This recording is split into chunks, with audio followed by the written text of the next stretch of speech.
Albert Einstein పుట్టినప్పటి నుంచి మందబుద్ధితో ఉండే ఈయన ప్రపంచంలోనే గొప్ప మేధావిగా ఎలా మారాడు? అంత గొప్ప మేధావి తన వ్యక్తిగత జీవితంలో ఎలా ఉండేవారు? ఆయన చనిపోయిన తర్వాత ఆయన మెదడును దొంగిలించి దాని మీద జరిపిన పరిశోధనల గురించి ఇలా ఐన్స్టీన్కి సంబంధించిన ఎన్నో విషయాలను ఈ వీడియోలో తెలుసుకుందాం. ఐన్స్టీన్ 1879 సంవత్సరం మార్చి 14వ తేదీన జర్మనీలోని ఉలుమ్ అనే నగరంలో ఒక యూదుల కుటుంబంలో జన్మించారు. ఈయన నాన్నగారు ఎలక్ట్రిక్ పరికరాలను తయారు చేసేవారు. ఐన్స్టీన్ పుట్టినప్పుడు ఈయన తల వెనుక భాగం కొంచెం పెద్దగా ఉండేది. దీంతో ఆయనకు ఏదైనా వ్యాధి ఉందని తల్లిదండ్రులు భయపడేవారు. కానీ కొంతకాలానికి అది మామూలుగా మారింది. అలాగే ఐన్స్టీన్కి 3 ఏళ్ల వయసు వచ్చే వరకు కూడా మాటలు సరిగ్గా వచ్చేవి కాదు. చాలా నెమ్మదిగా ఉండేవారు. ఐన్స్టీన్ చిన్నప్పుడు వాళ్ళ నాన్నగారు అతనికి ఒక దిక్సూచిని ఇచ్చారు. దానిని చూస్తూ ఐన్స్టీన్ ఎంతగానో ఆశ్చర్యపోయేవాడు. దానిని ఏ వైపుకు తిప్పినా సరే ఆ కాంపాస్లోని సూచి ఎప్పుడూ ఒకే వైపుకు తిరుగుతూ ఉందనే చాలా ఆసక్తిగా గమనించేవాడు. అంటే కంటికి కనిపించిన ఫోర్స్ ఏదో దానిపై పనిచేస్తుందని అనుకున్నాడు. ఆ సూచి కారణంగానే ఆయనకు చిన్న వయసు నుంచి ఫిజిక్స్ మీద ఇంట్రెస్ట్ పుట్టింది.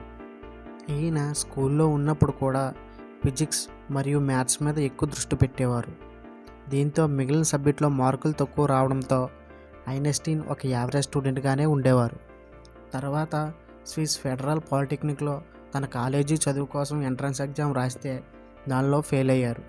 కానీ ఫిజిక్స్ మరియు మ్యాథ్స్లో ఎక్కువ మార్కులు రావడంతో ప్రిన్సిపాల్ చదువుకోవడానికి అనుమతిచ్చాడు. అయితే ఐన్స్టీన్ క్లాసులకి ఎక్కువ హాజరయ్యేవారు కాదు. తనకు తానే స్వయంగా చదువుకొని నేర్చుకునేవారు. చదువు పూర్తయిన తర్వాత 2 సంవత్సరాల పాటు తన టీచింగ్ ఉద్యోగం కోసం ఎంతగానో వెతికారు. ఐన్స్టీన్ జీవితంలో కష్టాలు మొదలయ్యాయి.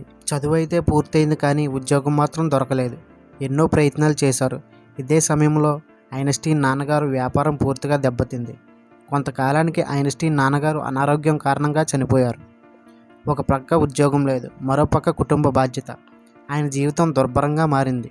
కొంతకాలానికి ఐన్స్టీన్ స్నేహితుడు వాళ్ళ నాన్నగారు ఐన్స్టీన్కి స్విచ్ పేషెంట్ ఆఫీస్లో చిన్న క్లర్క్ ఉద్యోగం ఇప్పించారు. తర్వాత మెరీవా మెరిట్ అనే ఆవిడతో పరిచయం ప్రేమగా మారి 1903లో వాళ్ళిద్దరూ పెళ్లి చేసుకున్నారు. తనకు కొత్తగా దొరికిన ఉద్యోగంలో తన పనిని 3 గంటల్లో వేగంగా పూర్తి చేసి మిగిలిన సమయంలో ఏవేవో ఆలోచిస్తూ ఊహల్లో ఉండేవారు ఐన్స్టీన్.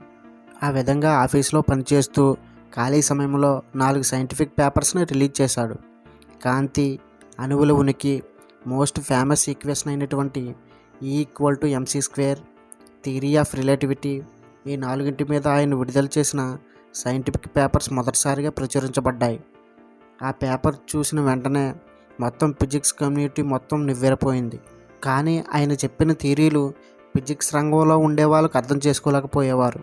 అంత కష్టంగా ఉండేవి. అలా 4 సంవత్సరాల పాటు ఆ థియరీలు ఎవరికీ అర్థం కాక ఆ పేపర్స్ని ఎవరూ పట్టించుకునేవారు కాదు.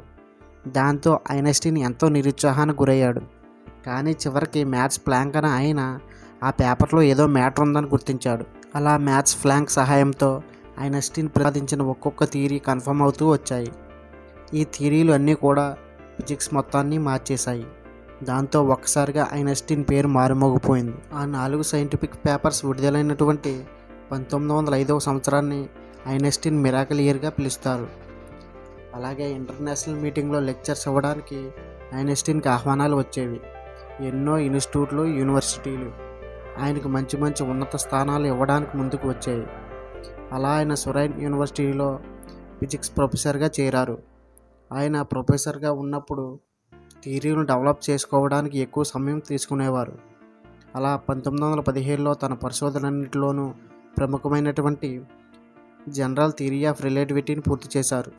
ఆ తర్వాత కూడా మాస్, ఎనర్జీ, టైం, స్పీడ్ వాటికి సంబంధించి ఎన్నో సైంటిఫిక్ థియరీలను ప్రతిపాదించాడు. అవి భౌతిక శాస్త్రంలో ఊహించిన మార్పులు తీసుకువచ్చాయి. ఐన్స్టీన్ నమ్మినట్లుగానే ఆయనకు నోబెల్ బహుమతి దక్కింది. కానీ అది బాగా ఫేమస్ అయినటువంటి E=mc² కాదు. ఆయన ప్రతిపాదించిన ద ఫోటో ఎలక్ట్రిక్స్ గాను 1921 సంవత్సరంలో నోబెల్ బహుమతి లభించింది. 1930 కాలంలో ఐన్స్టీన్ జర్మనీలో ఉన్నప్పుడు హిట్లర్ అధికారంలోకి వచ్చాడు. అయితే హిట్లర్కి యూదులంటే ఇష్టం ఉండేది కాదు. ఎన్నో లక్షల మంది యూదులను హిట్లర్ చంపాడని మనం విన్నాం. ఐన్స్టీన్ యూదుడే కాబట్టి ఆయనను కూడా చంపాలని ప్రయత్నాలు జరిగేవి. ఐన్స్టీన్ పట్టించిన వారికి $5,000 బహుమతి కూడా ప్రకటించింది హిట్లర్ ప్రభుత్వం. అంతేకాదు ఐన్స్టీన్కి సంబంధించిన ఎన్నో పుస్తకాలను కూడా వారు తగలబెట్టేశారు. దాంతో ఐన్స్టీన్ జర్మనీని వదిలి అమెరికా వెళ్ళిపోయారు. అమెరికా పౌరసత్వం తీసుకున్నారు. తర్వాత ఆయన జీవితం అమెరికాలోనే గడిపారు. ఇదిలా ఉంటే ఎంత మేధావైనా కూడా ఐన్స్టీన్కి జ్ఞాపక శక్తి చాలా తక్కువగా ఉండేది.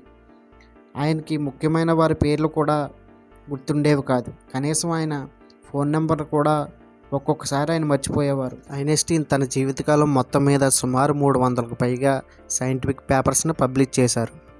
ఎప్పుడో 100 సంవత్సరాల క్రితం థియరీలను అర్థం చేసుకొని అది నిజమని నిరూపించడానికి ఇప్పటికీ ప్రయత్నాలు చేస్తున్నారు శాస్త్రవేత్తలు. అంతేకాదు మనిషి తెలివితేటలు కొలవడానికి ఐక్యూ స్కోర్ సాధారణంగా మనిషికి 90 నుంచి 110 వరకు ఉంటుంది. కానీ ఐన్స్టీన్ ఐక్యూ స్కోర్ 160కి పైనే ఉండేవి. అప్పట్లో ఇజ్రాయెల్ దేశ మొదటి ప్రెసిడెంట్ చనిపోయినప్పుడు ఆ దేశకి ప్రధాని అయ్యే అవకాశం ఐన్స్టీన్కి దక్కింది. కానీ ఆయన సింపుల్గా తిరస్కరించారు. ఆయన ప్రతిపాదించిన థియరీల వలన ఈరోజు మనం ఉపయోగిస్తున్న టీవీలు, GPS, nuclear power plants, remote control, DVD players ఇవన్నీ సాధ్యమయ్యాయి. స్పేస్ ట్రావెలింగ్లో కూడా ఆయన థియరీలు ఎంతగానో ఉపయోగపడుతున్నాయి.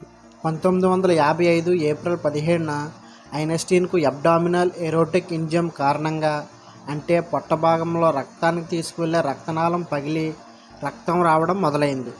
దానికి సర్జరీ చేస్తే బ్రతికే అవకాశం ఉందని డాక్టర్లు చెప్పారు. కానీ ఆయన ఆపరేషన్ చేయించుకోవడానికి నిరాకరించాడు. నేను ఎప్పుడు చనిపోతానో అప్పుడే చనిపోతాను. ఇలా ఆపరేషన్ ద్వారా కృత్రిమంగా పొందిన జీవితంలో సారం ఉండదు. ఈ ప్రపంచంలో నేను చేయవలసింది చేశాను. ఇక వెళ్ళిపోయే సమయం కాబట్టి నేను అదే చేస్తాను. తర్వాత రోజు 1955 ఏప్రిల్ 18వ తేదీన 76 ఏళ్ల వయసులో ఐన్స్టీన్ మరణించాడు. కొన్ని రోజులకు మరో వార్త సంచలనమైంది. ఐన్స్టీన్కి పోస్టుమార్టం చేసిన థామస్ హార్వే అనే ఒక డాక్టర్ అసలు ఐన్స్టీన్ ఎందుకు ప్రపంచ మేధావి అయ్యాడని తెలుసుకోవడానికి ఎవరికీ తెలియకుండా, వాళ్ళ కుటుంబ సభ్యుల నుంచి పర్మిషన్ తీసుకోకుండా ఐన్స్టీన్ మెదడును తొలగించి రసాయనాల్లో భద్రపరిచాడు. ఈ విషయం అప్పట్లో పెద్ద సంచలనంగా మారింది. కానీ కొంతకాలం తర్వాత వాళ్ళ కుటుంబ సభ్యుల నుంచి ఆ మెదడు మీద పరిశోధనలు చేయడానికి పర్మిషన్ తీసుకొని ఆ మెదడును 240 ముక్కలా కోసి ప్రపంచంలో ఉన్న ఎంతోమంది పరిశోధకులకు ఆ భాగాలను పంపించాడు. అలా చాలా కాలం పాటు ఆయన మెదడు మీద పరిశోధనలు జరిపిన తర్వాత వాళ్ళ రీసెర్చ్లో తెలిసింది ఏంటంటే ఐన్స్టీన్ బ్రెయిన్లో పెరాటైల్ అనే ఒక భాగం మిగిలిన మనుషులతో పోలిస్తే 15% పెద్దగా ఉందని తేలింది. ఈ భాగమే మనం మ్యాథ్స్ బాగా చేయడానికి ఉపయోగపడుతుంది.